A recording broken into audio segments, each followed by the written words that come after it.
Hello everyone, welcome to the online platform of live classes Sirsa.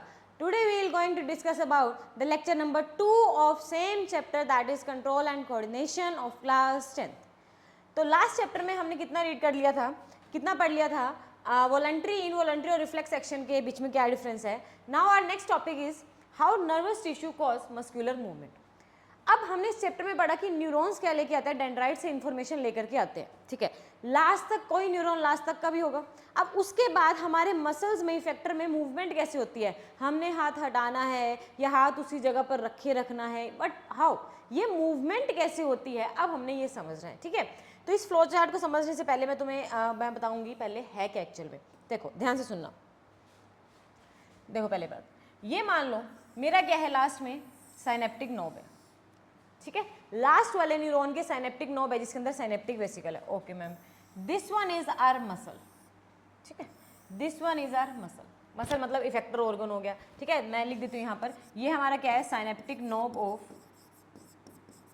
Synaptic knob of जो भी last neuron होगा, like sensory neuron या जो भी होगा, motor sorry, synaptic knob of motor neuron जो last वाली होगी. ठीक है, और ये आपका कोई भी फैक्टर है या मैं इसको मसल लिख देती हूँ, कुछ भी. ये मसल की मूवमेंट कैसे होनी है, ये इसके अंदर किस तरह की कॉन्ट्रैक्शन चलती है, हमने इसके बारे में समझना है. ठीक है, अब ये देखते हैं ये एक्चुअल में काम कैसे करता है. देखो बेटा, तो सबसे पहले तो मैं यहाँ पर एक पॉइंट बताना चाहूँगी कि जो मोटर न्यूरॉन का लास्ट साइनेप्टिक नोब है और जो मसल है, इनके बीच के जो जंक्शन को क्या बोलते हैं, इनके बीच के जंक्शन को क्या बोलते हैं, न्यूरोमस्क्यूलर जंक्शन. Neuromuscular junction. ठीक है, न्यूरो मतलब न्यूरॉन, मस्क्यूलर मतलब मसल, इन दोनों के बीच के जंक्शन को बोलते हैं न्यूरोमस्क्यूलर जंक्शन. यहाँ तक पॉइंट समझ में आ गया? बिल्कुल समझ में आ गया. अब होता क्या, ध्यान से समझना. लास्ट वाला न्यूरॉन क्या लेकर आ रहा है, केमिकल्स लेकर के आ रहा है. इसके अंदर क्या है, साइनेप्टिक नोब के अंदर साइनेप्टिक वेसिकल्स होती हैं. ठीक है, साइनेप्टिक वेसिकल्स लगी होती है. साइनेप्टिक वेसिकल के पास क्या लगा होता है बेटा, यहाँ पर एक चैनल लगा होता है जो इसके अंदर बेटा आयंस की like potential concentration gradient create करता है. आयंस की ग्रेडियंट क्रिएट करता है. यहाँ पर एक चैनल लगा होता है जिसको मैं बोलूँगी कैल्शियम गेटेड चैनल, जिसे मैं क्या बोलूँगी, calcium gated channel.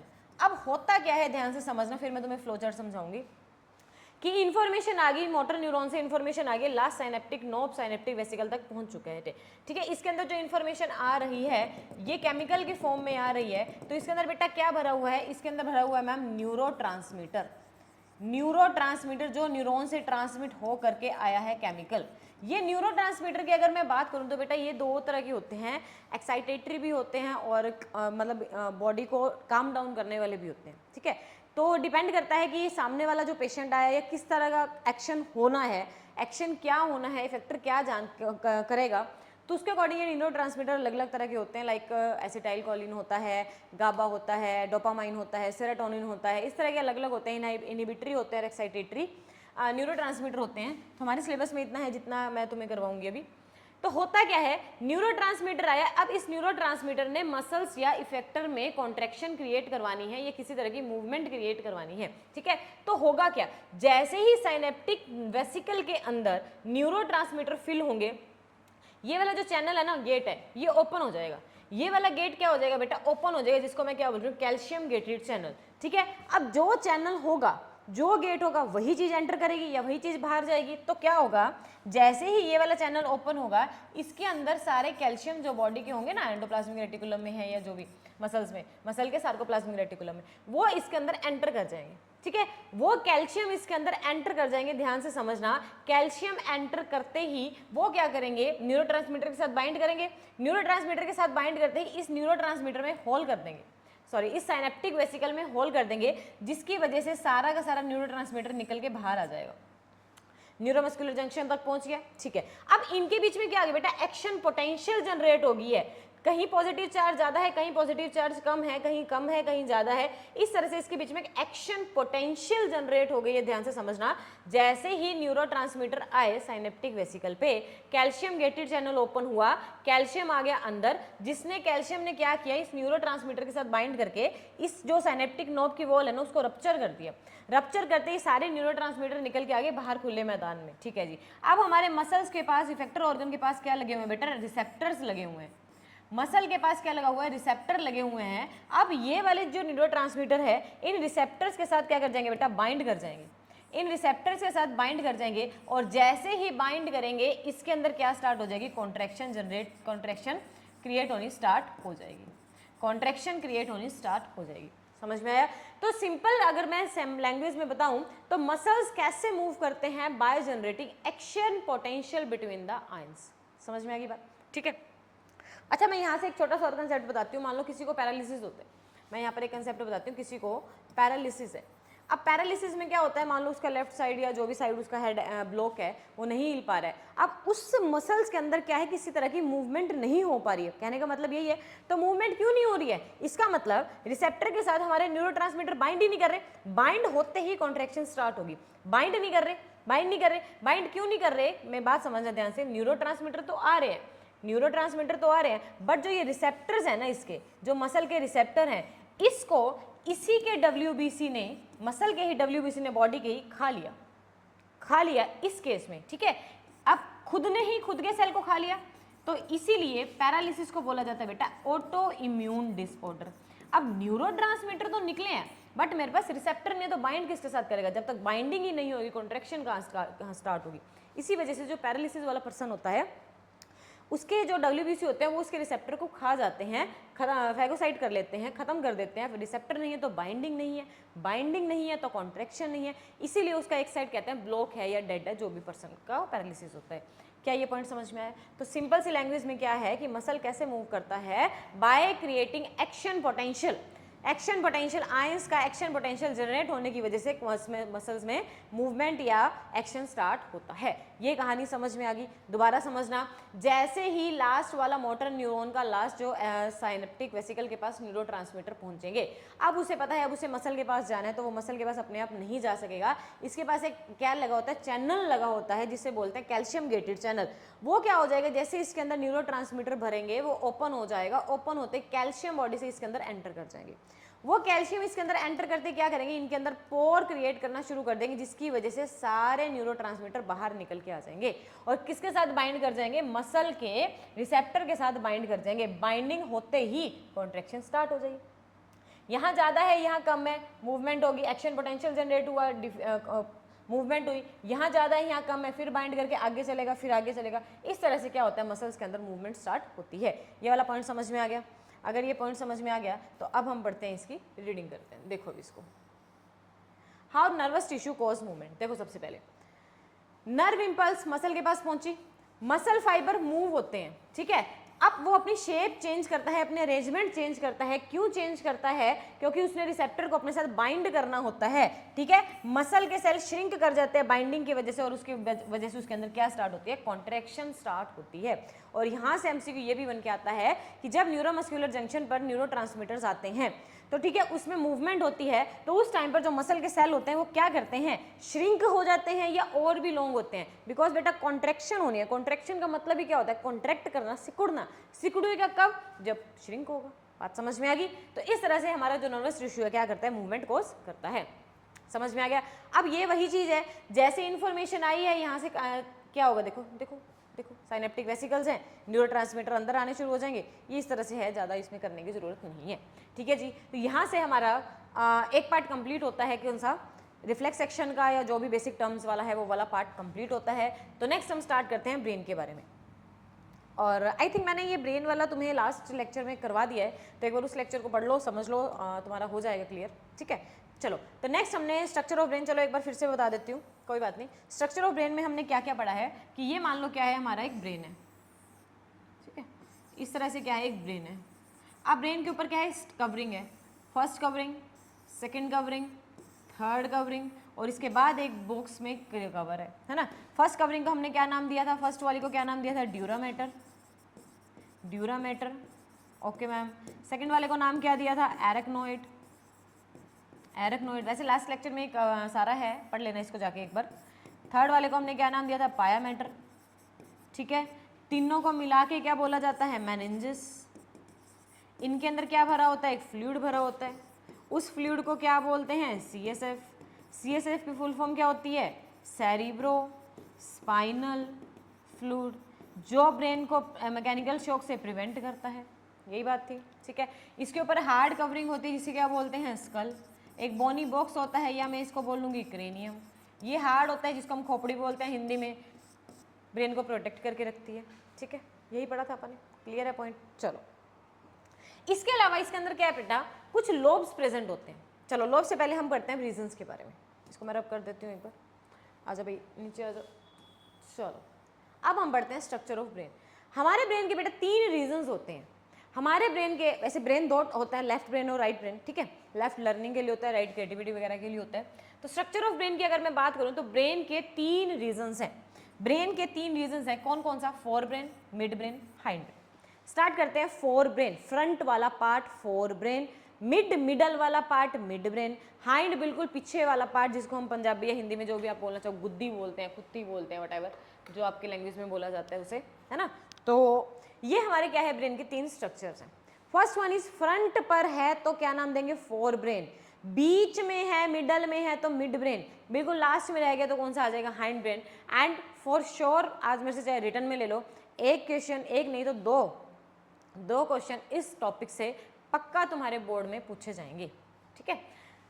Fore brain, mid brain, hind brain. तो इनको यहाँ से पढ़ने से पहले आई थिंक मैं अपना एक्सप्लेन कर देती हूँ तुम्हें, फिर हम इसकी रीडिंग शुरू करेंगे। चलो जी, तो ब्रेन के हमारे बेटा 3 रीजन्स हैं।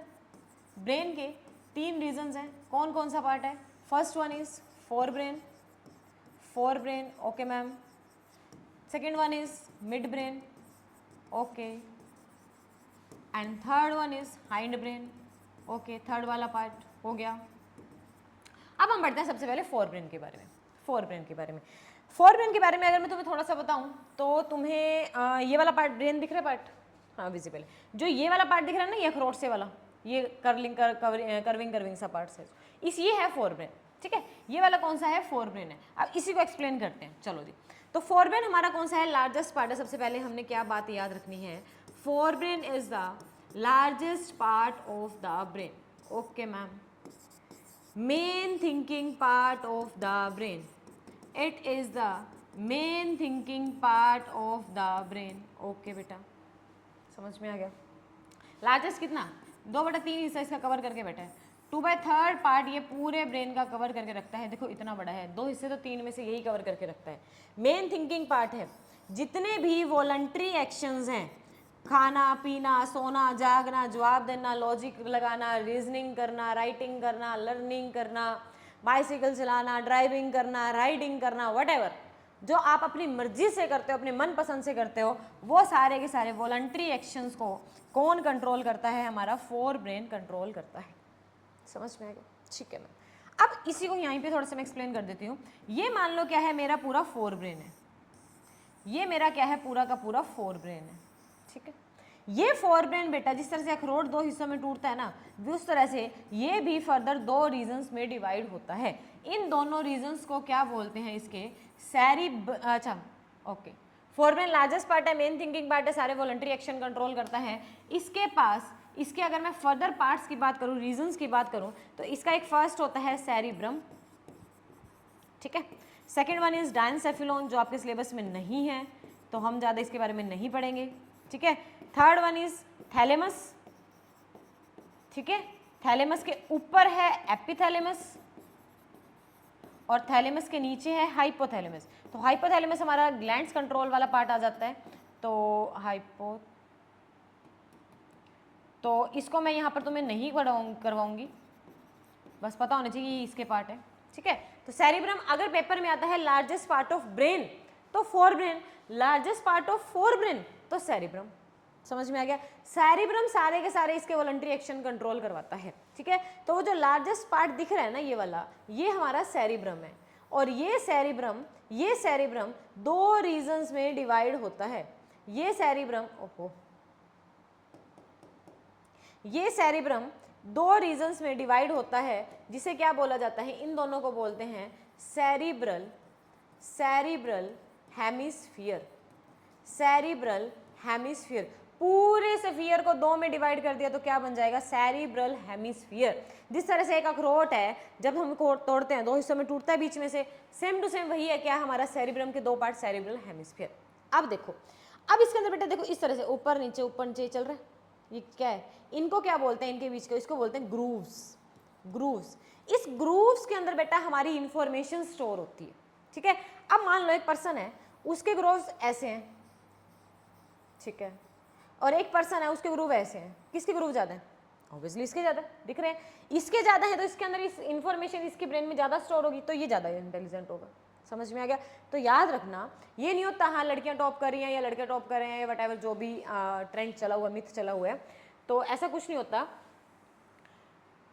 जितना ग्रूव ब्रेन में जितने, उतना ही इंफॉर्मेशन स्टोर होगी, उतना पर्सन इंटेलिजेंट होगा। समझ में आ गया? ठीक है, दोबारा से देखो, इसके अंदर बेटा इस तरह से बना हुआ है, ऊपर नीचे ऊपर नीचे ऊपर नीचे, इनको क्या बोला जा रहा है? ग्रूव्स बोलते हैं।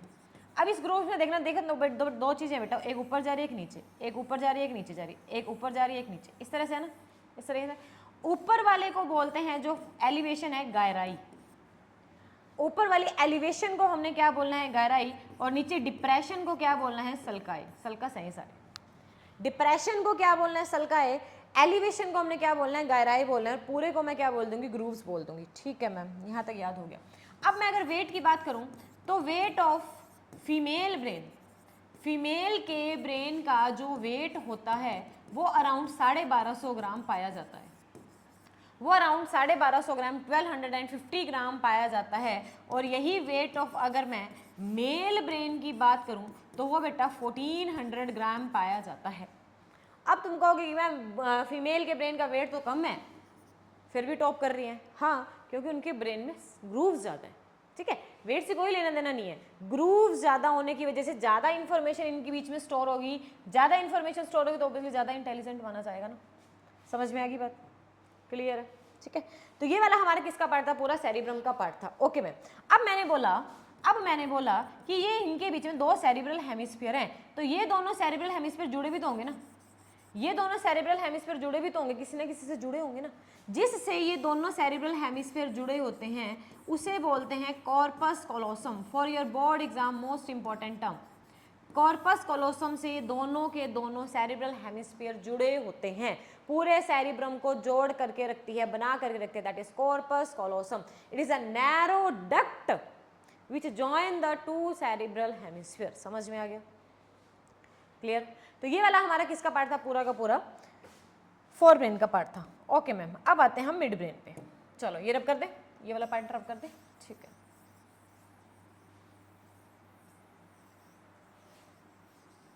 अब आ जाते हैं मिड ब्रेन पे। मिड ब्रेन क्या करते हैं?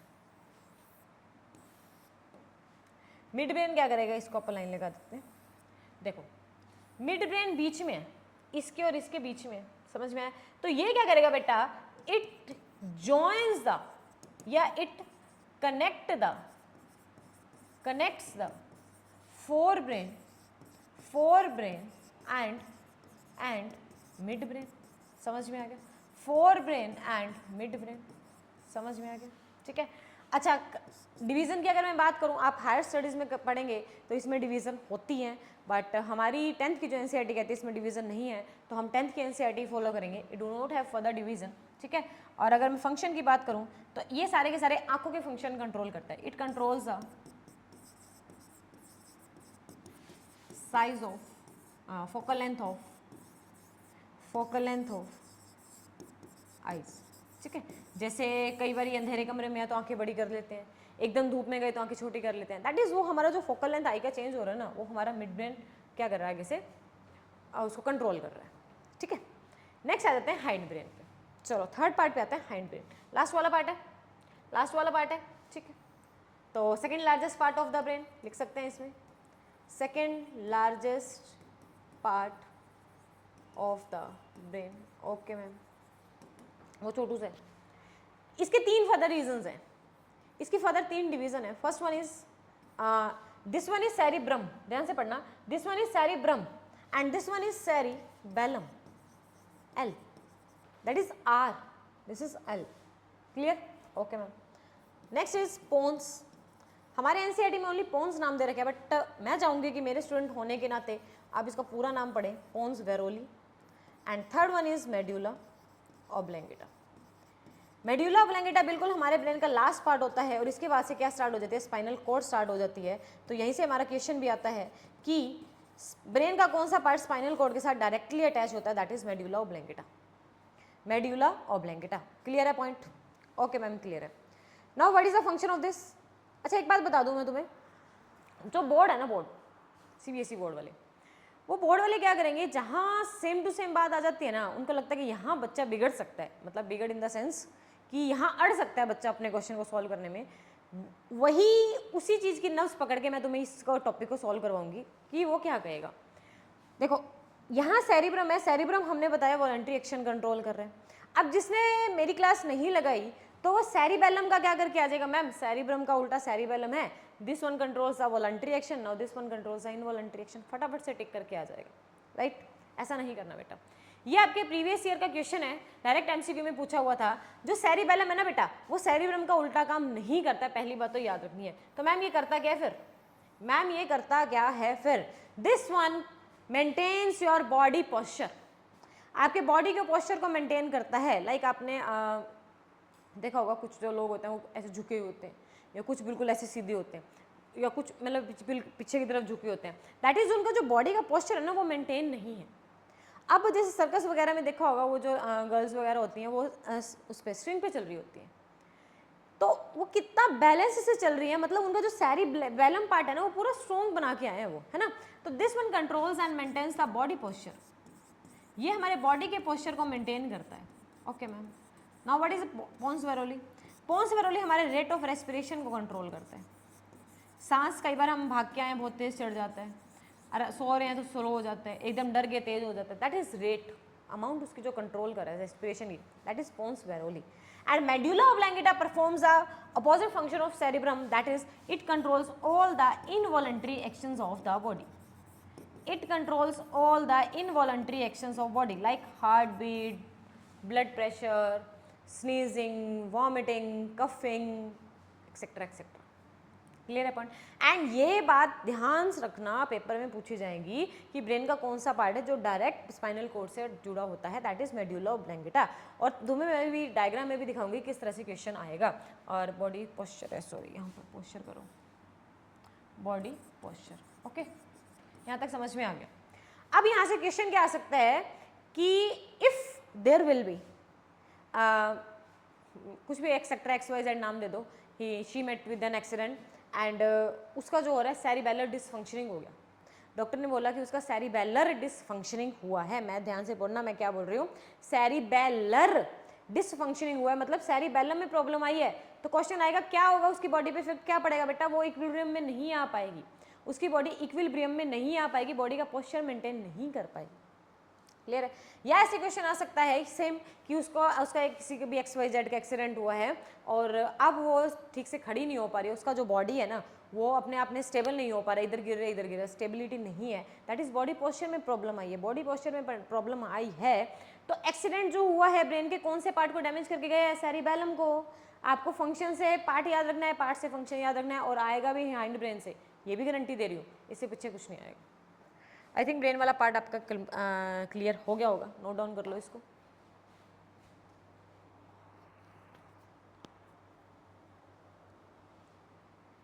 ओके जी, now start our reading. So see, जो तुम्हें मैं क्वेश्चन बता रही थी, दिस वन, यहाँ से अब आप ये स्पाइनल कॉर्ड जुड़ गई, ये जुड़ा है मेड्यूला पार्ट, ठीक है। पेपर में यही आएगा, ब्रेन का डायग्राम देगा ना, दे देगा इसकी जगह पे ए दे देगा, ध्यान रखना है स्पाइनल कॉर्ड के साथ जुड़ा हुआ है medulla oblongata. Forebrain, mid brain, hind brain, cerebrum और ऑल्फैक्टरी लोब्स, अभी बताऊंगी इसके बारे में। Connect forebrain and hind brain, सारे जो रिफ्लेक्स इन्वॉल्विंग है, रिफ्लेक्स एक्शन है जो आईज और ईयर्स को कंट्रोल करते हैं, दिस वन कंट्रोल करता है। और cerebellum, pons and medulla oblongata. ये पॉइंट हमारा क्लियर है, ये वाला टॉपिक हमारा बहुत अच्छे से क्लियर है, ठीक है। देखो कॉर्पस कॉलोसम जोड़ के रखेगी जो इनको, ये यहाँ से और यहाँ वाले को जोड़ा है, लेफ्ट और राइट ब्रेन को जोड़ रहे हैं, लाइक इस तरह से हम इसको कह सकते हैं, ठीक है, डन। ओके जी, अब जो हमारे यहाँ पर थे बेटा ऑल्फैक्टरी लोब के बारे में, अब मैं ये लोब बताती हूँ लोब एक्चुअल में है क्या, ठीक है। 4 तरह के लोब तुमने याद करने हैं, इसको सीक्वेंस को पढ़ेंगे, पहले समझते हैं। 4 तरह के लोब बेटा आपने याद करने, स्टार्ट करते हैं। अब एक योगा सी करवाती हूँ मैं तुम्हें, स्टार्ट करते हैं। फर्स्ट है फ्रंट, फर्स्ट फ्रंट पे फ्रंट पे, तो नाम क्या आ जाएगा बेटा इसका, फ्रंटल लोब। समझ में आ गया। अब चलते हैं फ्रंट से थोड़ा सा पीछे, फ्रंट से थोड़ा सा पीछे, पीछे, पी से पैराइटल लोब, पेपर में आएगा, ठीक है, अच्छे से याद करवा रही हूँ। चलो दोबारा शुरू करते हैं। फ्रंट से शुरू हुआ फ्रंटल, फ्रंटल से पीछे जाते हैं पैराइटल, पैराइटल से घूम के आ जाओ, ऐसे आंखों तक पहुंच रहे हैं, ऐसे ऐसे अपन एक योगा करनी है, ठीक है। फ्रंट से चले फ्रंटल, पीछे चले, पीछे आगे पैराइटल, अब आगे कानों तक, कानों से टेम्परेरी सुनेंगे, है ना, कानों सुनी बात है, विश्वास नहीं करना चाहिए, टेम्परेरी सुना है हमें, टेम्परेरी मतलब temporal lobe, and this one is eyes, eyes is round and round and round orbit, O orbit, this one is occipital lobe, clear, occipital lobe, okay, start again, front is frontal, frontal से चलते हैं पीछे, P P P parietal, parietal से आ जाएंगे temporary सुनेगा, कानों से टेम्पोरल, ओ ऑर्बिट, आईज की ऑर्बिट, ऑसिपिटल, आई थिंक याद हो गया होगा। इसी से ही समझना है, फ्रंट पे सारी की बेटा फेशियल एक्टिविटी, जो आप जब भी बोलते हैं कभी नाड़ियाँ हिलती हैं, फेस की एक्टिविटी ऐसे ऐसे करते हैं ना, कुछ भी वट एवर, दैट इज सारी की सारी फेशियल एक्टिविटी, मस्कुलर एक्टिविटी हमारा फ्रंटल लोब कंट्रोल करेगा। पी से चलते हैं पीछे, पीछे पैराइटल लोब, और पी से आ जाएगा पेन, टच स्मेल टेम्परेचर, आपको किसी ने मारा, आपको दर्द हुआ, आपका कौन सा लोब एक्टिव हुआ, pain, sense of pain, parietal lobe. आ जाते हैं कानों की तरफ, कानों से सुनेंगे, दैट इज ऑडिटरी रिसेप्शन, और आंखों से visual reception. I think point clear हो गया होगा, आई थिंक पॉइंट क्लियर हो गया होगा। अब मैं यहाँ पर तुम्हें एक बात और समझाती हूँ, सबके अपने, जब भी आप ये लेक्चर देखो मेरा, मैं एक आपसे बात कहूँगी, जैसे अपना ये ब्रेन वाला पार्ट है ना, इसका ये बैक साइड वाला पार्ट है, ये वाला बिल्कुल बैक वाला पार्ट, यहाँ एक खड्डा सा दिखता है तुम्हें, एक डिप्रेशन सा दिखता है, जिसे क्या बोलते हैं, फोरामेन मैग्नम, फोरामेन मैग्नम। यही से, इसके बाद से हमारी स्पाइनल कॉर्ड अराइज होती है मेडुला ओब्लंगेटा के साथ अटैच होकर के, ये वाला जो डिप्रेशन वाला पार्ट है बिल्कुल नीचे। डन, ये वाला पॉइंट क्लियर है। ओके जी, फंक्शन पे आते हैं। Cerebrum, main thinking part of the brain, responsible for reasoning, speech, intelligence, Sai, hearing, uses of information. Thalamus और हाइपोथैलेमस आपके स्टेबस में नहीं है, तो बट मैं तो मैं कहूँगी कि ये वाला पॉइंट एक बार पढ़ लो, बिकॉज जो सीबीएसई ने सैम्पल पेपर निकाले हैं इस बार, उसमें ये हाइपोथैलेमस का जो क्वेश्चन आ रहा है ना, वो डायरेक्ट आ रहा है। तो आई वांट कि आप ये वाला पढ़ के जाओ। बॉडी का टेम्परेचर कंट्रोल्स करना है, मेंटेन कंट्रोल करना है, वाटर का बैलेंस हो जाएगा, भूख लगनी है, प्यास लगनी है, ये ग्लैंड्स के सारे हार्मोन अभी हम पढ़ेंगे, वो हाइपोथैलेमस कंट्रोल करेगा। सेरिबेलम क्या करेगा, हमारे maintains posture and equilibrium of the body, walking, drinking, line wise चलना है। पोन्स ब्रीथिंग रेट कंट्रोल करेगा, ओके। उसके बाद मेडुला ओब्लंगेटा सारे के सारे इनवॉलंटरी एक्शंस कंट्रोल करेगा। आई थिंक पॉइंट समझ में आ गया होगा। चलो next one is endocrine gland. बस एंडोक्राइन ग्लैंड के बाद तो एक टॉपिक रह गया और ये चैप्टर खत्म हो जाएगा। तो आई थिंक एंडोक्राइन ग्लैंड वाला हमारा आज के लेक्चर का लास्ट टॉपिक होगा, एंड नेक्स्ट पार्ट में हम ये चैप्टर कंप्लीट कर देंगे। तो now what is endocrine glands, हम इसके बारे में पढ़ते हैं। चलो पहले हम पढ़ेंगे, फिर रीडिंग लेंगे जो हमारा रूल कहता है। व्हाट इज हाँ पहले समझते हैं। देखो मैंने तुम्हें बताया कि जो ह्यूमन की बॉडी है ना बेटा, दो सिस्टम से कंट्रोल होती है। बिल्कुल डे 1 पे मैंने ये बात लेक्चर के स्टार्टिंग में ही ये बात बताई थी कि जो ह्यूमन की बॉडी है बेटा, दो सिस्टम से कंट्रोल होती है। That one is, first one is nervous system and second one is endocrine system. Okay ma'am, nervous system में हमने सारे न्यूरॉन्स के बारे में पढ़ा, सारे नर्व्स के बारे में पढ़ा। वो नर्व्स कहाँ से आ रही है, ब्रेन। अच्छा यहाँ से मैं एक पॉइंट और करवा दूंगी, जो ब्रेन से अराइज होते हैं दैट इज क्रेनियल नर्व्स, और जो स्पाइनल कॉर्ड से अराइज होते हैं दैट इज स्पाइनल नर्व। मैंने बता दिया था लेक्चर 1 में।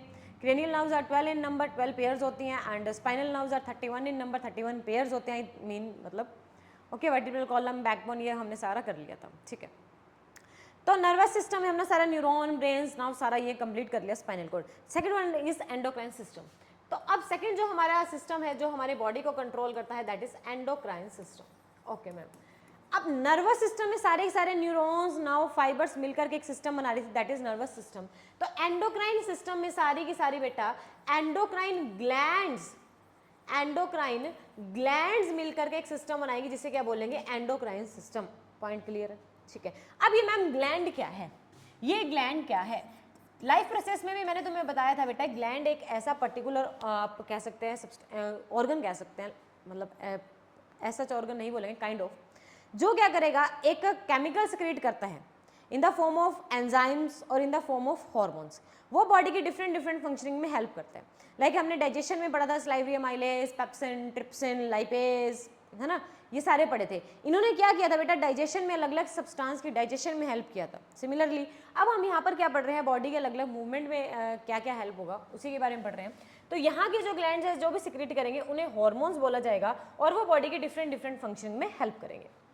क्लियर है, वो बॉडी के डिफरेंट डिफरेंट फंक्शनिंग में हेल्प करेंगे। ठीक है मैम, ये ग्लैंड्स दो टाइप के होते हैं, एक होता है endocrine gland, first one is endocrine gland, okay ma'am.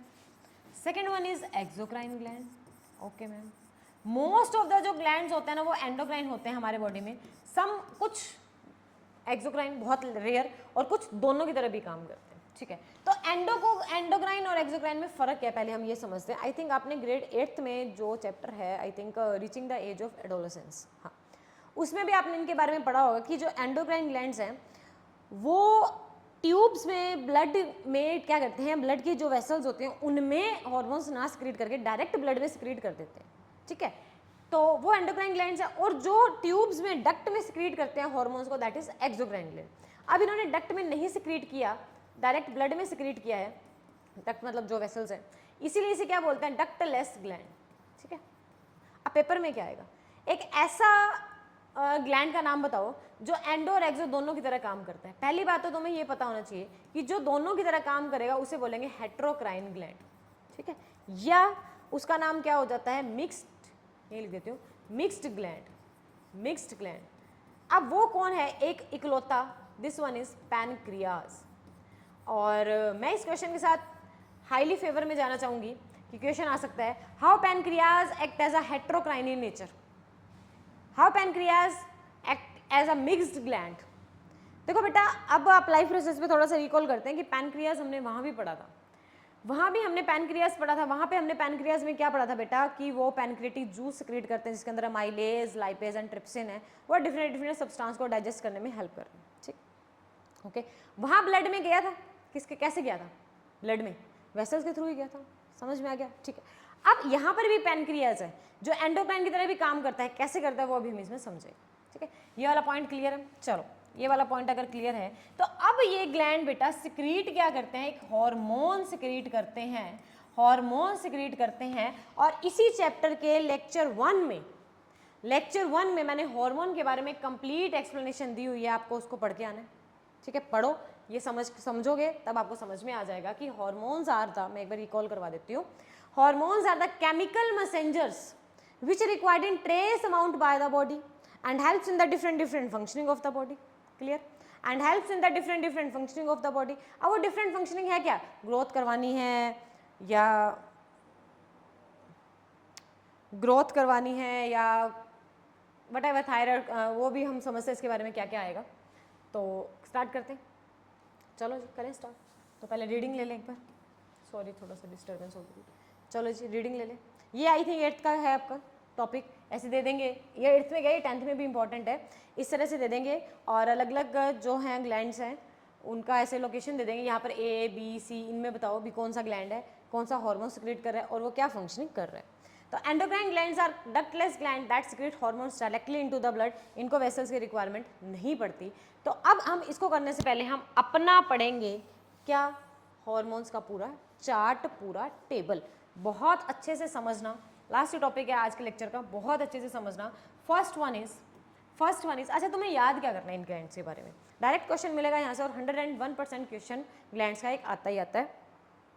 इसमें से तुमने याद क्या करना है, इसमें तुमने याद करना है ग्लैंड करना है, उस ग्लैंड से कौन सा हार्मोन सिक्रीट हुए, कौन सी लोकेशन पर जाकर वो एक्ट कर रहे हैं, क्या फंक्शनिंग कंट्रोल कर रहे हैं। 4 बात होगी, ग्लैंड, उसका हार्मोन, उसकी लोकेशन, उसकी फंक्शनिंग, 4 बात होगी। प्लस 5th सभी का नहीं है, अगर वो बॉडी में ज़्यादा अमाउंट में रिलीज होता है तब क्या होगा, कम अमाउंट में रिलीज होता है तब क्या होगा। ये 5th पॉइंट सभी का नहीं है, 4 पॉइंट आपने सभी के याद रखने हैं। समझ में आ गया, करें स्टार्ट। चलो, फर्स्ट इज हाइपोथैलेमस। मेरे साथ साथ ये टेबल बनाएंगे बिल्कुल बहुत अच्छे से, और आपको ये टेबल लास्ट एग्जाम तक, मतलब साइंस के लास्ट डे तक काम आएगा ये एग्जाम के। हाइपोथैलेमस, सबसे पहले मैं इसके बारे में समझा देती हूँ। Hypothalamus is also known as master of master gland. Hypothalamus is also known as master of master gland. अब ये मास्टर का मास्टर, तो मास्टर भी कोई होगा, जैसे मैं अगर थोड़ा सा समझाऊँ तो स्कूल्स में क्या होता है बेटा, एक ओनर होता है जो स्कूल चला रहे हैं, और एक उसके नीचे प्रिंसिपल काम करते हैं, प्रिंसिपल के नीचे सारे टीचर्स काम करते हैं। तो प्रिंसिपल तब तक कोई एक्शन नहीं ले सकते जब तक कोई स्कूल का व्हाटएवर, मैं देखो ऐसे किसी को नहीं बोलूँगी, जो अगर ओनर ने जब तक उसके बारे में परमिशन उसको नहीं दी है, जब तक ओनर ने परमिशन नहीं दिया मैं तब तक वो प्रिंसिपल काम नहीं करेगी, और टीचर कब तक काम नहीं करेंगे, जब तक प्रिंसिपल से काम नहीं आया। तो प्रिंसिपल हमारा कौन है, मास्टर है, और वो कब काम करेगा, जब उसका भी मास्टर होगा वो बताएगा, मतलब उसका जो ओनर होगा वो काम देगा। समझ में आ गया। तो हाइपोथैलेमस का मतलब सबसे बड़ा हो गया, ओनर हो गया। अब ये सबको कंट्रोल करेगा, प्रिंसिपल को कंट्रोल करने के बाद अपने आप सारे कंट्रोल हो गए। वो कंट्रोल करेगा कि स्कूल में क्या क्या होना चाहिए, आई मीन कि बॉडी में क्या क्या होना चाहिए किस टाइम पर। समझ में आ गया। तो it is also known as master of master gland. अब अगर ये ग्लैंड है तो कोई ना कोई हार्मोन होगा, इसका कोई ना कोई हार्मोन होगा। ठीक है मैम। अब हार्मोन कौन सा है, फर्स्ट हार्मोन इज, दो तरह के इसके हार्मोन है, फर्स्ट इज रिलीजिंग हार्मोन,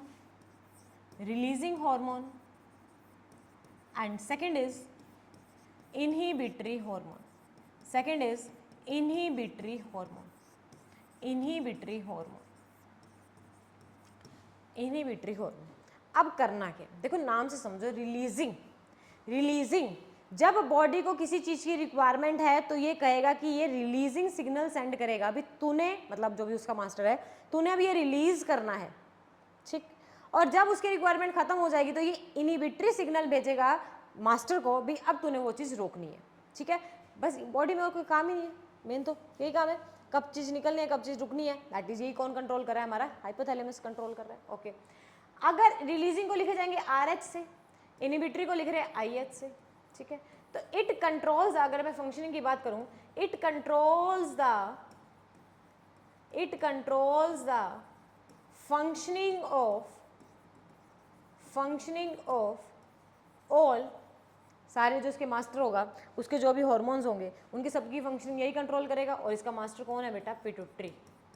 इसका मास्टर कौन है, पिट्यूटरी ग्लैंड। तो it controls the functioning of all the pituitary hormone, pituitary से निकलने वाले सारे हार्मोन्स की फंक्शनिंग को ये कंट्रोल करेगा। निकलना है या नहीं निकलना, रुकना है, स्टॉप होना है बॉडी में, ये यही कंट्रोल करेगा। समझ में आ गया। अगर मैं लोकेशन की बात करूं, इसकी लोकेशन कहाँ प्रेजेंट है, इन द ब्रेन, बिल्कुल अभी हमने पढ़ा है सेरिब्रम, हाइपोथैलेमस वाला पार्ट, बस ये वही सेरिब्रम में है, इन द ब्रेन, डन, बिल्कुल सेरिब्रम का पार्ट। ओके मैम, नेक्स्ट आ जाओ। अब इसका मास्टर कौन है, पिट्यूटरी ग्लैंड। इसका मास्टर कौन है, pituitary gland ma'am. Okay ma'am, अगर ये पिट्यूटरी है तो ये क्या करेगा, हार्मोन सिक्रेट करेगा। कौन सा हार्मोन सिक्रेट करेगा, अच्छा, it is also known as master gland, okay ma'am. अब ये मास्टर है तो ये क्या करेगा, हार्मोन सिक्रेट करेगा। ठीक है, सारे hormone, all hormones of the body, जितने भी हार्मोन्स बॉडी से निकलने हैं वो ये कंट्रोल करेगा। थायराइड का हो जाएगा, पैनक्रियाज से निकलने वाले हो जाएंगे, पैराथायराइड से निकलने वाले हो जाएंगे, एड्रेनल से निकलने वाले, अभी हम ये सारे पढ़ेंगे। ठीक है, अच्छा, अब मैं यहाँ पर तुम्हें एक टेबल बनवा रही हूँ जो तुमने पढ़ने हैं, जो तुम्हारे पेपर में फुल फॉर्म टाइप में या किसी में भी आ सकते हैं। फर्स्ट इसका जो हार्मोन है that is growth hormone, first जो इसका हार्मोन है ग्रोथ हार्मोन। ओके मैम, अब पिट्यूटरी को कैसे पता लगेगा कि ग्रोथ करवानी है या ग्रोथ रोकनी है, उसके पास हाइपोथैलेमस से सिग्नल आएगा GHRH के नाम से, this one growth hormone releasing hormone. ये R देख के ये समझ जाएगा भाई मेरे को अब निकालना है हार्मोन। और यही अगर आता है GHIH growth hormone inhibitory hormone, तो क्या समझ में आता है, अब मुझे ग्रोथ रोकनी है। समझ में आ गया। अब ये ग्रोथ करवाने में रिस्पॉन्सिबल है। ठीक है, अब इसकी क्या हो सकती हैं, कुछ प्रॉब्लम्स भी हो सकती हैं। अगर ये एक्सेस में सिक्रीट होता है तो बॉडी की हाइट, जो पर्सन की हाइट है वो बहुत ज़्यादा हो जाएगी। उस बीमारी को क्या बोलते हैं बेटा, जिजानटिज्म। उस बीमारी को क्या बोला जाता है, जिजानटिज्म। और यही अगर डेफिशिएंसी हो जाती है, जो बोने रह जाते हैं छोटी हाइट वाले, और उसको क्या बोलते हैं, ड्वार्फिज्म। इतना नोट करो, फिर अगले करवाती हूँ। डन हो गया। Master gland, hormone, all hormones, growth hormone, excess में जिजानटिज्म, डेफिशिएंसी में ड्वार्फिज्म। पिट्यूटरी को कैसे पता लगा रोकना है या निकालना है, RH से पता लगेगा या IH से पता लगेगा, जो हाइपोथैलेमस इसको सिग्नल भेजेगा। Clear point, clear. ठीक है, अगर मैं इसकी लोकेशन की बात करूं, तो ये बिलो द ब्रेन होता है, ब्रेन के अंदर ही है, थोड़ा सा जो हाइपोथैलेमस के रूफ पे होता है, ठीक है, तो हम इसको बिलो लिख सकते हैं थोड़ा सा, रूफ, छत ना, फ्लोर पे, floor of the brain, below the brain, फर्श पे बिल्कुल नीचे, डन, ठीक है, ओके। अब यहाँ पर मैं थोड़ा सा एक एक्स्ट्रा पॉइंट करवा रही हूँ तुम्हें, विजिबिलिटी है यहाँ तक, ठीक है। ये मान लो क्या है, हमारा दो पिट्यूटरी हैं, दो तरह के होते हैं वैसे पिट्यूटरी, एक एंटीरियर पिट्यूटरी और एक पोस्टीरियर पिट्यूटरी, जो हमारे सिलेबस में नहीं है तो हम इतना नहीं करेंगे, ठीक है। यहाँ से अटैच होता है क्या, ये मान लो क्या है, ये पिट्यूटरी वाला पार्ट है और ये वाला पार्ट क्या है, मान लो हाइपोथैलेमस है, ठीक है। हाइपोथैलेमस पिट्यूटरी से जुड़ा होता है, एक स्टोक से जुड़ा होता है, इस स्टोक को क्या बोलते हैं, इनफंडिबुलम बोलते हैं। ऑफलाइन क्लास में मैंने क्लासेस में बच्चों को बताया हुआ है, इनफंडिबुलम, याद रखना। हाइपोथैलेमस पिट्यूटरी को सिग्नल भेजेगा, तो सिग्नल जोड़ने के लिए कोई ना कोई स्टोक होगी, कोई डंडी होगी, कुछ ना कुछ होगा ना, उस स्टोक को क्या बोलते हैं, इनफंडिबुलम बोलते हैं। इट इज अ स्टिक और stalk which connect the hypothalamus with the pituitary, clear, infundibulum यहाँ लिख देती हूँ, इनफंडिबुलम, क्लियर है, ओके, ये वाला पॉइंट क्लियर है दोनों। चलो अब हम पढ़ते हैं कि पैनक्रियाज और कौन कौन से हार्मोन सिक्रीट करता है। फर्स्ट ग्रोथ हार्मोन हो गया, सेकंड वन हमने फुल फॉर्म क्या याद करनी है, एडीएच की। एडीएच की फुल फॉर्म क्या होती है, एंटी डाईयूरेटिक हार्मोन, जो हमारे बॉडी में बेटा ऑस्मोटिक बैलेंस मेंटेन करेगा, पानी की अमाउंट को रेगुलेट करेगा, ADH, anti diuretic hormone. Third one is prolactin, prolactin नाम समझ में आ रहा है, सॉरी, प्रोलैक्टिन, प्रो मतलब प्रोडक्शन, लैक्टिन मतलब मिल्क, तो जब बच्चा पैदा होगा तो मदर की बॉडी में जो मिल्क की प्रोडक्शन करवाता है, production of milk, that is prolactin, ठीक है। फोर्थ इज ऑक्सीटोसिन, ऑक्सीटोसिन इसने प्रोडक्शन करवाई है और ये बॉडी से मदर के मेमरी ग्लैंड से बाहर निकालेगा, ejection of milk, ejection of milk का काम किसका है, ऑक्सीटोसिन का। प्लस बच्चा जब पैदा होगा तो जो मदर की यूट्रस है, यूटेराइन में कॉन्ट्रैक्शन जो क्रिएट करवाएगा, this one is also oxytocin. और आज का इस टॉपिक का जो टेबल है ना तुम्हारे बेटा बहुत काम आने वाला है, इसको संभाल के रखना। FSH फुल फॉर्म याद रख लेना इन सब की, follicle stimulating hormone, follicle stimulating hormone, FSH, follicle stimulating hormone. 6 is LH, luteinising, luteinising ज़्यादा आता है वैसे इसमें, हार्मोन। इन दोनों का काम क्या है, गोनेट्स बनाना, एग और स्पर्म, मेल की बॉडी में स्पर्म, फीमेल की बॉडी में एग की प्रोडक्शन करवाना, ये क्या है हार्मोन्स काम आते हैं, ठीक है। और आई थिंक ये एक्स्ट्रा है जो NCERT से आउट है, बट पढ़ना है, इनको काम आएंगे आपके एग्जाम में, नोट डाउन कर लो इसको।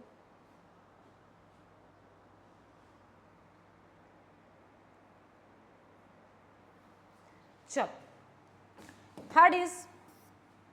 थर्ड वन इज, तो हमने हाइपोथैलेमस, पिट्यूटरी, पिट्यूटरी के फर्दर सारे पढ़ लिए थे। नेक्स्ट आ जाते हैं thyroid gland, thyroid gland. Thyroid gland क्या करता है, ग्लैंड है, ग्लैंड है, हार्मोन, चलो हार्मोन पढ़ते हैं। हार्मोन कौन सा सिक्रीट करता है, थायराइड से ही समझेंगे थायरोक्सिन, थायराइड से ही समझेंगे थायरोक्सिन, ठीक है। थायराइड कहाँ होता है, सुना होगा, गले में ना, location attach to windpipe, trachea windpipe के साथ अटैच होता है। थोड़ा सा बता देती हूँ, ये हमारे क्या है, ट्रैकिया है, रिंग्स ऑफ कार्टिलेज है, ठीक है, इस तरह से यहीं पर ही इस तरह से बटरफ्लाई की तरह इसकी शेप होती है, पेपर में आ जाए, बटरफ्लाई लाइक शेप, आती नहीं है वैसे, पता हो, नॉलेज ले लो बेटा जहाँ से मिलती है, बटरफ्लाई लाइक शेप, ठीक है। क्या करवाएंगे, थायरोक्सिन की प्रोडक्शन करवाएंगे, ठीक है। हर लोब में क्या होते हैं, 2 छोटे छोटे लोब्स होते हैं, इसके बारे में भी पढ़ाऊंगी। ओके, अब ये करता क्या, थायरोक्सिन को बनने के लिए हमारे बॉडी में क्या चाहिए होता है, आयोडीन की रिक्वायरमेंट चाहिए होती है हमारी डाइट में। हमारी डाइट में थायरोक्सिन को बनने के लिए बॉडी में किसकी, हमारी डाइट में क्या चाहिए होता है, हमें आयोडीन चाहिए होता है। डॉक्टर हमें एडवाइस करते हैं आयोडीन खाने के लिए। और मैं 7 स्टार टॉपिक के साथ जाना चाहूँगी, बाकी आप आजकल ट्रेंडिंग में कम है बट पढ़ना है, पहले 7 स्टार भी था कभी। तो doctor advice iodine in our diet या intake of iodine is necessary. क्यों, क्योंकि आयोडीन क्या करवाएगी, बॉडी में थायरोक्सिन हार्मोन सिक्रीट करवाएगी, और थायरोक्सिन हार्मोन सिक्रीट होने के बाद वो कहाँ उसको घोलेगी, कहाँ भेजेगी, उसको ब्लड में भेजेगी, ठीक है। ठीक है, करेगा क्या, function, it regulates the metabolism of carbohydrates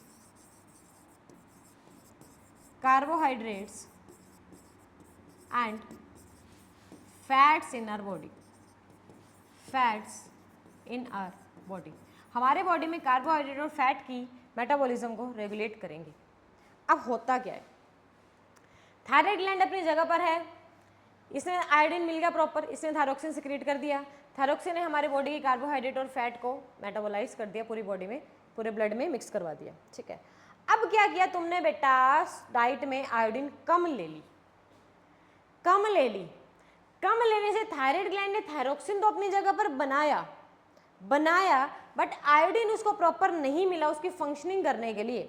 तो उसकी जो मेटाबॉलिज्म कार्बोहाइड्रेट और फैट की हो रही थी, जो भी केमिकल रिएक्शन चल रही थी, उसमें गड़बड़ी आ गई, डिस्टर्बेंस आ गई। ये एक जगह पर इकट्ठे होने शुरू हो जाएंगे, कहाँ इकट्ठे होंगे, जहाँ से बनाएंगे कहाँ, थायरोक्सिन हार्मोन निकलवाएगा कहाँ, गले में। तो ये इकट्ठे होने शुरू हो जाएंगे, गले में एक्यूमुलेट होने शुरू हो जाएंगे, जिसकी वजह से जो नेक वाला एरिया है वो स्वेलिंग हो जाता है, ठीक है। स्वेलिंग ऑफ नेक रीजन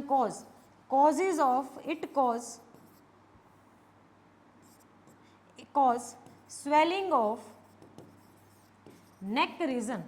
अभी आएगा वैसे क्वेश्चन आगे स्लाइड में, नेक रीजन एंड उसको क्या बीमारी बोलते हैं, नाम सुना होगा, गोइटर, एडम्स एप्पल सुना होगा जो तुमने, समझ में आ गया। डाइट में आयोडीन कम, आयोडीन चाहिए थायरोक्सिन हार्मोन की प्रॉपर सिक्रीशन के लिए, हार्मोन बना बट प्रॉपर सिक्रीट नहीं हुआ, डाइट में आयोडीन कम थी तो कार्बोहाइड्रेट और फैट का मेटाबॉलिज्म बिगड़ गया। तो ये जहाँ बने हैं वहाँ पर इकट्ठे होने शुरू हो जाएंगे, तो उस जगह पर एक्यूमुलेट होंगे तो स्वेलिंग कॉज कर देंगे नेक रीजन की, और उसी बीमारी को क्या बोलते हैं, गोइटर बोलते हैं। इसलिए हमें डॉक्टर एडवाइस करते हैं कि हमें अपनी डाइट में आयोडीन लेना है। क्वेश्चन क्लियर है, ओके। नेक्स्ट पे आते हैं। अच्छा इसको, इस पॉइंट को एक बार देख लो, जो मैंने ये लॉब बनाया है, ये विंड पाइप के आगे क्या है, हमारे थायराइड है, इसके बैक साइड पर ही क्या होगा, ये मान लो विंड पाइप है, इसके आगे क्या है, थायराइड, इसके बैक साइड पर ये दिखेंगे लॉब से। इसको क्या बोला जा रहा है, दैट इज हमारा फोर्थ जो ग्लैंड है, इसे बोलते हैं बेटा parathyroid. This one is parathyroid gland, okay. अगर मैम थायराइड ने थायरोक्सिन सिक्रीट किया है तो मैं बताऊंगा पैराथायराइड क्या सिक्रीट करेगा, पैराथायरोक्सिन या पैराथॉर्मोन, तुम्हारे आई थिंक एनसीईआरटी में है, पैराथायरोक्सिन मैं लिख देती हूँ यहाँ पर, पैराथॉर्मोन, ओके। वो अगर बॉडी की मेटाबॉलिज्म कंट्रोल करता है कार्बोहाइड्रेट एंड फैट की, ठीक है, तो it controls the metabolism of क्या, calcium and phosphorus in the body, and calcium is responsible for the bone strength। Calcium and phosphorus के मेटाबॉलिज्म को ये रेगुलेट करता है। लोकेशन की बात करें तो थायराइड ग्लैंड के बैक साइड पर प्रेजेंट होता है, डोर्सल साइड पर, ठीक है। एक में मैंने 4 होल बनाए थे ना, पेपर में आ जाएगा कितने नंबर में, 4 इन नंबर, 4 है बेटा ये नंबर में, पेपर में अगर आ जाएगा, हो गया क्लियर, ठीक है। Next fifth, thymus gland, hormone thymosin या थाइमस भी लिख सकते हैं, हार्मोन लिख देना बस आगे, थाइमस हार्मोन, ग्लैंड का नाम भी थाइमस, हार्मोन का नाम भी थाइमस। अच्छा कहाँ प्रेजेंट होता है, लोकेशन की अगर मैं बात करूं, गले से नीचे, चेस्ट रीजन से ऊपर, बीच में, below to the neck, below to the neck and above to the chest, above to the chest, neck से नीचे और चेस्ट से ऊपर, बीच में करता क्या? अच्छा, मैं इसकी थोड़ी सी ये करेगा क्या, ये हमारे बॉडी के इम्यून सिस्टम को डेवलप करता है। It helps in the development of immune system of the body. Immune system strong होगा तो hence leads to provide immunity. तो ये हमारी बॉडी को क्या देगा? इम्यूनिटी प्रोवाइड करेगा। चलो अब इसके बारे में एक कंसेप्ट समझाती हूँ, है क्या एक्सैक्ट। जब बच्चा पैदा होता है ना बेटा, इसका साइज, कलर की बात करो तो पिंकिश है, पिंकिश कलर का है, ठीक है। बाई लोब्ड है, 2 लोब होते हैं इसमें, इसमें एक्चुअल तुम्हारे सिलेबस में नहीं है इतना, पढ़ लो वैसे।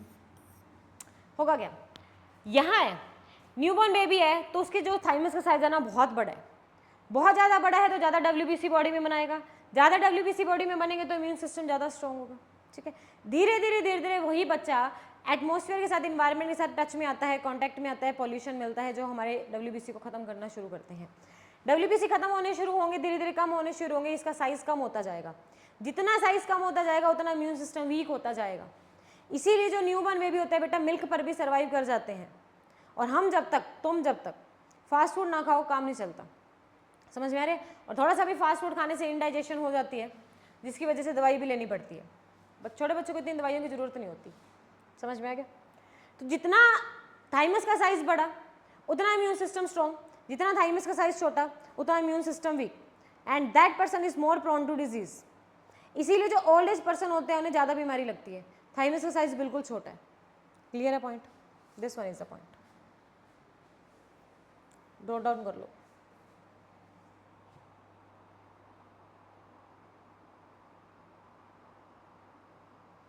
हो गया यहाँ तक? चलो कितने हो गए थे? 4 5 6 6 पे आ गए। पैनक्रियाज,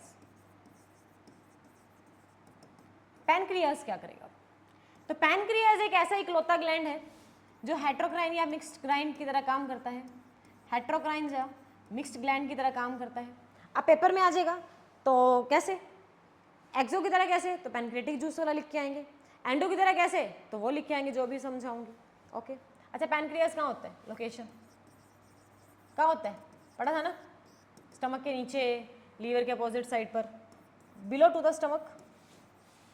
ये सारी बातें आती हैं तुम्हें, below to the stomach.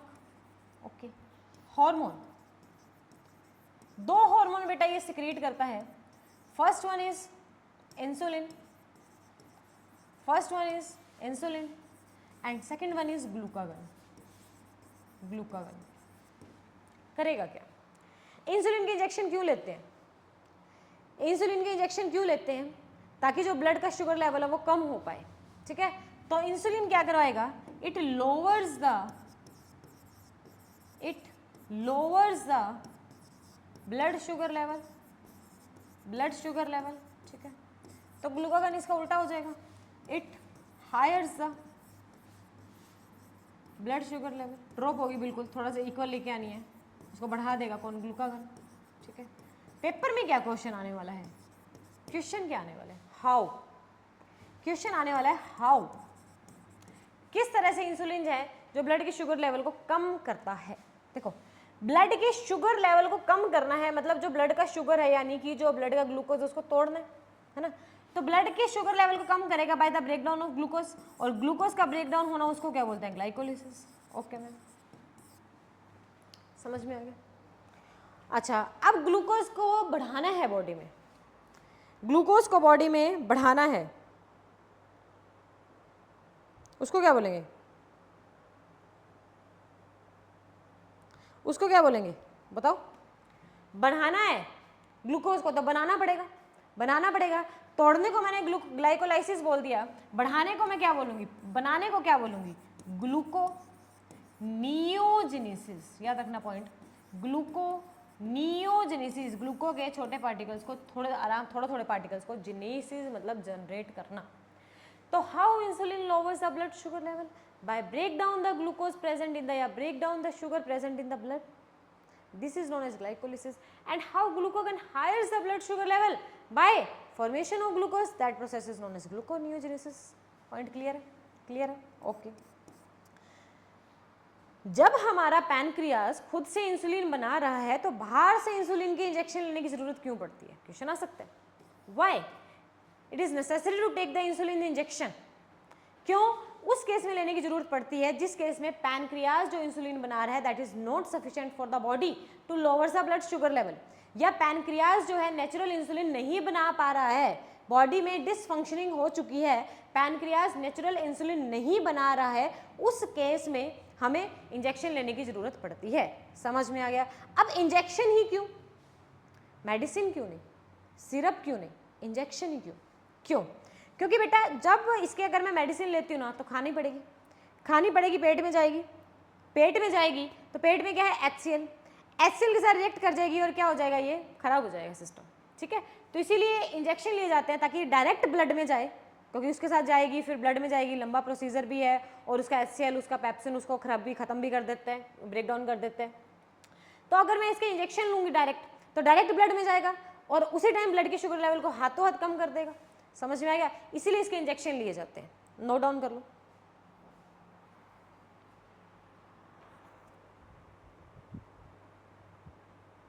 Done, okay.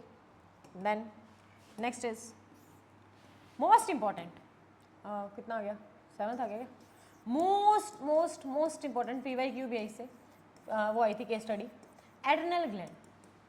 Adrenal gland याद करो थोड़ा सा, लाइफ प्रोसेस में मैंने एक्सक्रीशन जो लास्ट हमारा लेक्चर था उसमें समझाया था, किडनी के ऊपर एक क्राउन शेप्ड ऑर्गन प्रेजेंट होता है, क्राउन शेप्ड स्ट्रक्चर प्रेजेंट है, दैट इज एड्रिनल ग्लैंड। अब हार्मोन की बात करूं तो नाम से समझ में आ जाएगा, देखो एड्रिनल तक तो ऐसे कैसे लिखोगे, आई आगे और लगा देंगे, तो हार्मोन कौन सा है हमारा, एड्रिनलाइन।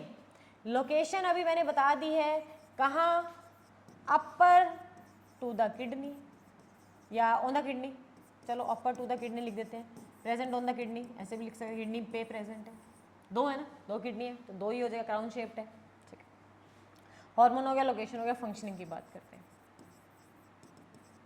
बेटा इसको बोलना क्या जाता है, हार्मोन, बेटा ये इमरजेंसी हार्मोन है, इसको बोलते हैं इमरजेंसी हार्मोन, और यही क्वेश्चन आया था इस बार PYQ है ये, क्यों इमरजेंसी हार्मोन बोलते हैं, क्यों इसे इमरजेंसी ग्लैंड बोलते हैं, ये क्वेश्चन आया था। ये ऐसे क्वेश्चन नहीं था, मतलब इंपॉर्टेंट है, बाकी अभी बताती हूँ आया क्या था, ठीक, काम क्या करेगी। इसका मतलब तो ये समझ में आ गया कि ये इमरजेंसी ग्लैंड है और ये इमरजेंसी हार्मोन है, तो ये जब भी बॉडी में कोई इमरजेंसी की सिचुएशन है तभी सिक्रीट होगा। तो ma'am what is emergency situation? Emergency situation का मतलब है कि मान लो तुम अपना आराम से काम कर रहे हो, कहीं जा रहे हो, कहीं जा रहे हो, चलो इससे समझाती हूँ, पीछे कुत्ता पड़ गया, बेटा इमरजेंसी की सिचुएशन है, भागना पड़ेगा। अब तेरे पास बेटा 3 काम है, 3 तरीके हैं बचने के, या तो भाग जा, फ्लाइट हो जा, उड़ जा, या डर लगेगा, ठीक है, या डर भी लग रहा है, भागने का मन भी है, बट भगा भी देता हूँ, लड़ भी लेता हूँ उससे, 3 काम होंगे उससे। तेरे को बेटा उससे डर भी लगेगा, लगा, तेरा मन करेगा मैं उससे लड़ भी लूँ, भगा तो दूँ, तेरा मन करेगा कि अब तो नहीं है यार, भाग ही जाते हैं। तो इस टाइम पर तेरे 3 काम करने का मन करेगा, फियर, फाइट एंड फ्लाइट, जिसे मैं 3F के नाम से जानती हूँ। इस नाम से हमारा PYQ इस बार का है, और एज इट इज़ पेपर में तुम्हें ये देखने को मिलेगा जब तुम PYQ सॉल्व करोगे, और मैंने ये बच्चों को बहुत अच्छे से समझाया हुआ है। तो फियर, फाइट और फ्लाइट की कंडीशन में कौन सा हार्मोन सिक्रीट होता है, एड्रेनालाइन हार्मोन सिक्रीट होता है, इसे इमरजेंसी हार्मोन बोलते हैं। अब ये करेगा क्या, अब ये बेटा तुम्हें डरना है तो बॉडी को चाहिए होगा कुछ ना कुछ, भागना है, लड़ना है, एनर्जी चाहिए होगी, तो ये तुम्हें एनर्जी प्रोवाइड करेगा। और रेस्पिरेशन में याद करो हमें एनर्जी कैसे मिलती है, हमारा जो ग्लूकोज होता है उसका ब्रेकडाउन होता है पायरूवेट में, उसके बाद CO2 वाटर और ATP से एनर्जी मिलती है। तो ये बेटा क्या करेगा, ये हमारे जो ब्लड का शुगर है ना, ब्लड का शुगर है, ये क्वेश्चन आ सकते हैं सारे हाउ वाले, ध्यान रखना, जो ब्लड का शुगर है उसका ब्रेकडाउन करवा देगा, ठीक है, करवा दिया। इस ब्रेकडाउन से क्या रिलीज हुआ, ATP एनर्जी, और वो एनर्जी इनको भागने में हेल्प करती है। और ये इमरजेंसी सिचुएशन ऐसी नहीं कोई पीछे ही पड़ेगा, लाइक हम आराम से बैठे और हमारे 10th का रिजल्ट आ गया एकदम से, उस दिन शौक होंगे, ठीक है, या बहुत दिन हो गए पापा ने आज बुलाया है, अब सारे अगले पिछले कांड याद आ रहे हैं पापा ने क्यों बुला लिया, दैट इज इमरजेंसी की सिचुएशन। सरप्राइज होना, शॉक होना, डरना एकदम से, दैट इज सारी इमरजेंसी सिचुएशन है, उस टाइम पर ये हार्मोन सिक्रेट होता है, काफ़ी ज़्यादा इंपॉर्टेंट है, अच्छे से समझ लो इसको। Clear? Okay, next one is 8th and 9th हम इकट्ठा करेंगे। 8th इज ओवरी, भी एक ग्लैंड है। 9th इज टेस्टिस, भी एक ग्लैंड है। ओके, लोकेशन की बात करूं तो ये फीमेल्स में प्रेजेंट होती है, टेस्टिस मेल्स में प्रेजेंट होता है। Okay, 2 in number। Hormone oestrogen and progesterone, oestrogen and progesterone and hormone testosterone, testis का टेस्टोस्टेरोन, दोनों के दोनों दो फंक्शन है, गैमेट बनाना, एग बनाना, और रिस्पेक्टिव बॉडी में सेकेंडरी सेक्सुअल कंट्रोल करना। तो ओवरी के दो काम है, फीमेल की बॉडी में एग बनाएगा और फीमेल की बॉडी में आफ्टर प्यूबर्टी सेकेंडरी सेक्सुअल जो कैरेक्टर्स होते हैं वो कंट्रोल करेगा after puberty, and same testosterone काम करेगा, स्पर्म बनाएगा, और मेल की बॉडी में जो है सेकेंडरी सेक्सुअल कैरेक्टर कंट्रोल करेगा आफ्टर प्यूबर्टी। अब वो होते कौन कौन से ओवरी फीमेल में? हाई पिच वॉइस एकदम से, ग्रोथ जो हेयर की ग्रोथ होना, हाइट एकदम से बढ़ना, ओवरीज की ग्रोथ होना, मेमरी ग्लैंड्स की फॉर्मेशन होना, प्रोडक्शन होना, ठीक है, बॉडी में, ठीक है, menstruation cycle, menstrual cycle start होना। टेस्टिस की टेस्टोस्टेरोन की बात करूँ तो फीमेल में बियर्ड मस्टेक, ठीक है, डीप पिच जो वॉइस है एकदम से बहुत भारी भारी हॉर्सनेस आ जाना उसके अंदर, ठीक है, और जो फेशियल हेयर गया है उसकी ग्रोथ होना, आर्म पिट में, प्यूबिक रीजन में हेयर की ग्रोथ होना, दोनों में, ये सारे हैं इनके कंट्रोल करने, ठीक है। इसका एक लास्ट छोटा सा कंसेप्ट है हॉर्मोन्स का पूरे का, फीडबैक मैकेनिज्म। अब बेटा हार्मोन पिट्यूटरी को कैसे पता लगा कि कब कौन सा हार्मोन निकलना है या कौन सा हार्मोन इनहिबिट है, उसको कौन कंट्रोल करेगा? हाइपोथैलेमस कंट्रोल करेगा, ठीक है। तो हाइपोथैलेमस को कैसे पता लगा भी अब ये इस अमाउंट में इस टाइम पर ये हार्मोन निकलने हैं, तो उसको जो मैकेनिज्म कंट्रोल करता है उसे बोलते हैं फीडबैक मैकेनिज्म। समझ में आया? ये वो मैकेनिज्म है जो क्या कंट्रोल करेगा? Timing and amount of hormone, किस टाइम पर कितना हार्मोन सक्रीट होना है, ज़्यादा नहीं कम नहीं, लिमिटेड अमाउंट में, उस जो को मैकेनिज्म को उसको जो कंट्रोल करता है उसे बोलते हैं फीडबैक मैकेनिज्म। आई थिंक सारे क्लियर हो चुके होंगे। सबसे पहले हाइपोथैलेमस हमने पढ़ा है एक बार, क्योंकि रीजन मास्टर ग्लैंड सारे पिट्यूटरी के हार्मोन को कंट्रोल करता है। फिर पिट्यूटरी के हमने 3-4 पढ़े हैं, growth, prolactin, ADH, FSH, LH, oxytocin, है ना। फिर उसके बाद हमने क्या पढ़ा है? थायराइड के बारे में पढ़ा है, थायरोक्सिन, उसको बनाने के लिए आयोडीन जरूरी है, क्यों डाइट में आयोडीन लेनी चाहिए वो हमने पढ़ लिया सारा, गॉइटर ना हो। फिर हमने पैराथायराइड पढ़े हैं, उसके अंदर लोब्स हैं, 2 फॉरेन नंबर हैं, कैल्शियम और फॉस्फोरस की अमाउंट को बॉडी में कंट्रोल करता है। अगर बेटा यहाँ से मैं एक थोड़ा सा बता दूँ, अगर बॉडी में पैराथायराइड में कोई फंक्शनिंग डिसफंक्शनिंग हो चुकी है, तो पैराथायरोक्सिन प्रॉपर सिक्रीट नहीं हो रहा है, तो उस टाइम पर कैल्शियम भी कम बनेगा बॉडी में। कैल्शियम कम बनेगा तब हमारे क्या होते हैं, जो हड्डियाँ होती हैं, जोड़ होते हैं, वो दुखने शुरू हो जाते हैं, उसमें पेन शुरू हो जाता है। तब वो उसको प्रॉपर कवरअप कौन करवाता है? तब वो क्या करते हैं, ब्लड में से, पैराथायराइड क्या करेगा, ब्लड में से कैल्शियम को निकालेगा और हड्डियों में डालेगा, बोन्स में डालेगा। समझ में आ गया? ये कंसेप्ट है इसका थोड़ा सा। उसके बाद हमने पढ़ा थाइमस, जितना साइज बड़ा उतना उसका इम्यून सिस्टम स्ट्रॉन्ग, साइज छोटा होता जाएगा इम्यून सिस्टम वीक होता जाएगा। पैनक्रियाज पढ़ा है जो हेट्रो की तरह काम करता है, एंडो और एक्सो। एक्सोक्राइन में हमने पैनक्रेटिक जूस वाला लिख के आना जो डाइजेशन में काम करेगा, इंपॉर्टेंट है ये पॉइंट क्वेश्चन। और एंडोक्राइन में हमने इंसुलिन और ग्लूकागन का रोल लिख के आना है। इंसुलिन ब्लड शुगर लेवल को कम करता है by breaking off glucose, that is glycolysis, and glucagon blood sugar level को बढ़ाता है बाय द प्रोडक्शन और formation of glucose, that is gluconeogenesis. ठीक है, उसके बाद हमने पढ़ा एड्रिनल ग्लैंड, काफ़ी इंपॉर्टेंट है, इस बार रिपीट होने के कोई चांसेस नहीं है। फिर हमने पढ़ा है ओवरीज एंड टेस्टिस के बारे में, और सभी को कौन कंट्रोल करता है, एक फीडबैक मैकेनिज्म। ये वाला पॉइंट था हमारा छोटा सा इसके बारे में। चलो अब हम लेते हैं अपने रीडिंग। देखो भाई, विजिबल है? Okay ma'am. Pituitary gland growth hormone, it regulates the growth. High हो जाएगा तो जिजांटिज्म, डेफिशिएंसी हो जाएगी तो ड्वार्फिज्म। हाइपोथैलेमस रिलीजिंग हार्मोन और इनहिबिटरी हार्मोन 2 करता है। सारे के सारे पिट्यूटरी ग्लैंड से निकलने वाले हार्मोन्स उनकी रेगुलेशन को कंट्रोल करेगा। थायराइड, थायरोक्सिन जो हमारे बॉडी में कार्बोहाइड्रेट्स, फैट्स एंड प्रोटीन्स के मेटाबॉलिक रेट को कंट्रोल करेगा। पैराथायराइड कैल्सिटोनिन, बिकॉज कैल्शियम के अमाउंट को रेगुलेट करना, एंड पैराथॉर्मोन या पैराथायरोक्सिन ब्लड कैल्शियम लेवल को कम करता है। ब्लड कैल्शियम लेवल को कम कौन करता है? कैल्सिटोनिन। कहाँ भेज देता है उस ब्लड को भी बताया है, बोन्स में भेज देगा। और ब्लड कैल्शियम लेवल को बढ़ा देगा, मतलब बोन में से कम कर देता है, और बोन में से जब कम हो जाता है तो हड्डियाँ दुखने लग जाती है, पेन करने लग जाता है, दैट इज ऑस्टियोपोरोसिस। जिसको बोलते हैं। Adrenal gland, adrenaline hormone heart rate, respiration एकदम से आता है ना, जैसे डर जाते हैं हम, हार्ट रेट बढ़ जाती है, रेस्पिरेशन सांस फूलने लगता है, ब्लड प्रेशर बढ़ जाता है, लाइक इमरजेंसी सिचुएशन में ये सिक्रेट होते हैं। उसके बाद हमने पढ़ा पैनक्रियाज, दो हैं, insulin and glucagon. Insulin decrease the blood glucose level and glucagon increase the blood glucose level. Testis, testosterone सारे मेल के सेकेंडरी सेक्सुअल कैरेक्टर और फॉर्मेशन ऑफ स्पर्म में हेल्प करता है। ओवरी, एस्ट्रोजन एंड प्रोजेस्टेरोन, ये वाला बस इतना पढ़ लो, जो हम रिप्रोडक्शन चैप्टर की जब सीरीज स्टार्ट करेंगे उसमें ये कवर अप हो जाएगा सारा। थाइमस, थाइमोसिन इम्यूनिटी बॉडी में बनाता है, और पीनियल ग्लैंड मेलाटोनिन जो मसल्स में कॉन्ट्रैक्शन करता है, और पीनियल ग्लैंड को ही थर्ड आई ऑफ ह्यूमन बोला जाता है, यहाँ पर ये बिल्कुल ब्रेन के बीच में प्रेजेंट होता है। और ये बेटा जो मेलाटोनिन सिक्रीट करता है पीनियल ग्लैंड, ये हमारी स्लीप वेक साइकिल भी कंट्रोल करता है। अब हमें पता है कि 10 बजे के 11 बजे हमें नींद आनी स्टार्ट हो जाती है, 7 बज के 8 बज के 6 बज के हमारी नींद ऑटोमेटिकली खुल जाती है ना।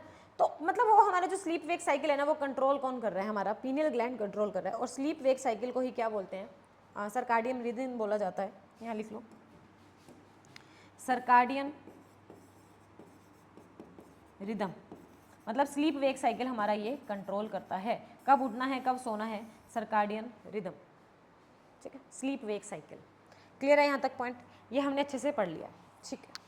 Next, feedback mechanism, timing and amount of the hormone release is regulated by feedback mechanism. जैसे कि समझो, अगर ब्लड में ग्लूकोज लेवल बढ़ गया है तो पैनक्रियाज क्या करेगा, इंसुलिन सिक्रीट करेगा, ठीक है, और इंसुलिन क्या कर देगा, ग्लूकोज लेवल को कम कर देगा। तो पैनक्रियाज ने क्या किया, पैनक्रियाज ने इंसुलिन सिक्रीट किया, इंसुलिन कहाँ जाएगी, ब्लड में, ब्लड का शुगर लेवल कम हो जाएगा। बढ़ाना है तो ग्लूकागन सिक्रीट करेगा, कब, किस टाइम पर, कौन सा, क्या, वो कौन कंट्रोल करेगा, हमारा feedback mechanism. Next our question is why is iodine salt advisable, क्योंकि iodine is required by the thyroid to make thyroxine, hormone को बनाने के लिए आयोडीन जरूरी है। थायरोक्सिन किसकी मेटाबॉलिज्म रेगुलेट करता है, कार्बोहाइड्रेट्स, प्रोटीन्स एंड फैट की। अगर ये कमी है तो इसकी मेटाबॉलिज्म बिगड़ेगी, तो जहाँ बन रहे हैं वहीं पर इकट्ठे होने शुरू हो जाएंगे, एक्यूमुलेट होना शुरू हो जाएंगे, जिससे स्वेलिंग हो जाएगी नेक रीजन में, जिसको बोलते हैं गोइटर, ठीक है। To avoid the deficiency of iodine, iodise salt को रिकमेंड किया जाता है। तो ये वाला कंसेप्ट था जी बेटा हमारा कंप्लीट कोऑर्डिनेशन इन ह्यूमंस का। फर्स्ट लेक्चर में हमने पढ़ा था कंप्लीट जो coordination in human nervous system का। सेकेंड लेक्चर में हमने पढ़ा है कुछ नर्वस सिस्टम का पार्ट एंड कुछ part coordination by the endocrine system, ठीक है।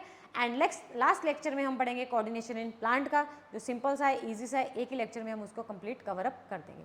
तो ये था जी बेटा हमारा आज का लेक्चर, और कल वाली जो नेक्स्ट लेक्चर होगा वो आपको कल ही मिल जाएगा।